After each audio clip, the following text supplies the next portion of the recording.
नमस्कार, आदाब। आप देख रहे हैं द जस्टिस हिंदी। उत्तर प्रदेश के मुरादाबाद में महिला आरक्षण को लेकर एक अहम कार्यक्रम आयोजित किया गया, जहां पंचायत भवन में बड़ी संख्या में महिलाएं और स्थानीय लोग जुटे। इस कार्यक्रम का मकसद महिलाओं को उनके अधिकारों के प्रति जागरूक करना और 33% आरक्षण के मुद्दे पर चर्चा करना था।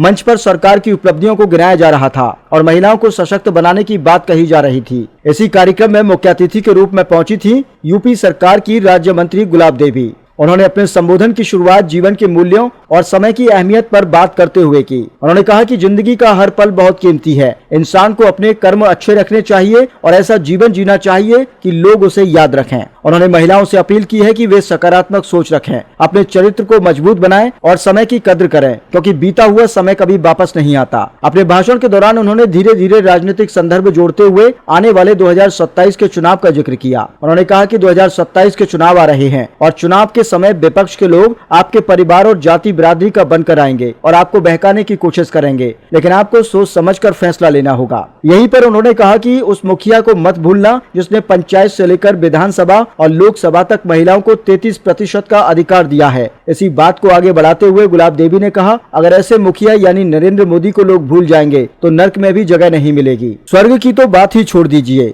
उनके इस बयान ने पूरे कार्यक्रम का केंद्र बदल दिया और अब यही बयान सुर्खियों में छाया हुआ है। इतना ही नहीं, अपने संबोधन में उन्होंने उत्तर प्रदेश के मुख्यमंत्री योगी आदित्यनाथ की भी जमकर तारीफ की। उन्होंने सीएम योगी को घर का अभिभावक बताते हुए कहा कि उनकी सरकार हर घर तक जन कल्याणकारी योजनाएं पहुंचा रही है और आम जनता को उसका सीधा लाभ मिल रहा है। गौर करने वाली बात तो ये भी है कि हाल ही में हरदोई की गोपामऊ सीट से भाजपा विधायक श्याम प्रकाश ने भी पीएम मोदी और सीएम योगी को भगवान जैसा बताने वाला बयान दिया था। ऐसे में अब एक के बाद एक और आ रहे इस तरह के बयान राजनीतिक माहौल को और गर्म कर रहे हैं।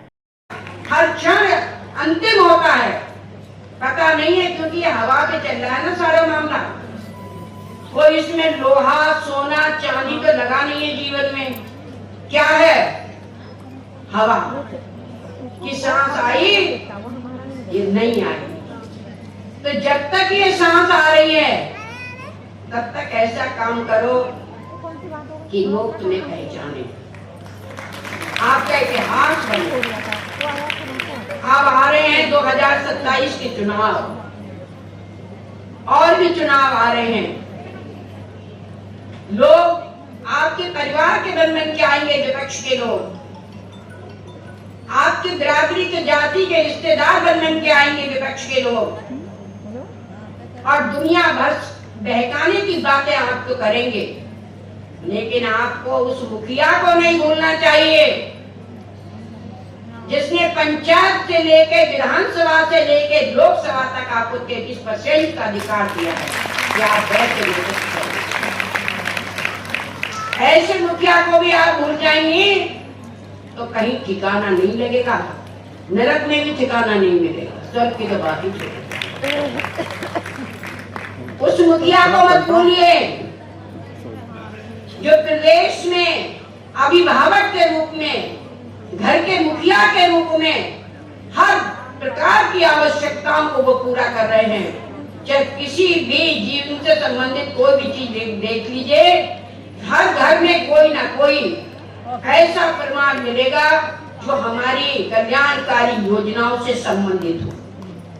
निश्चित रूप से ये बेटी बचाने की जरूरत कहां से पड़ रही है?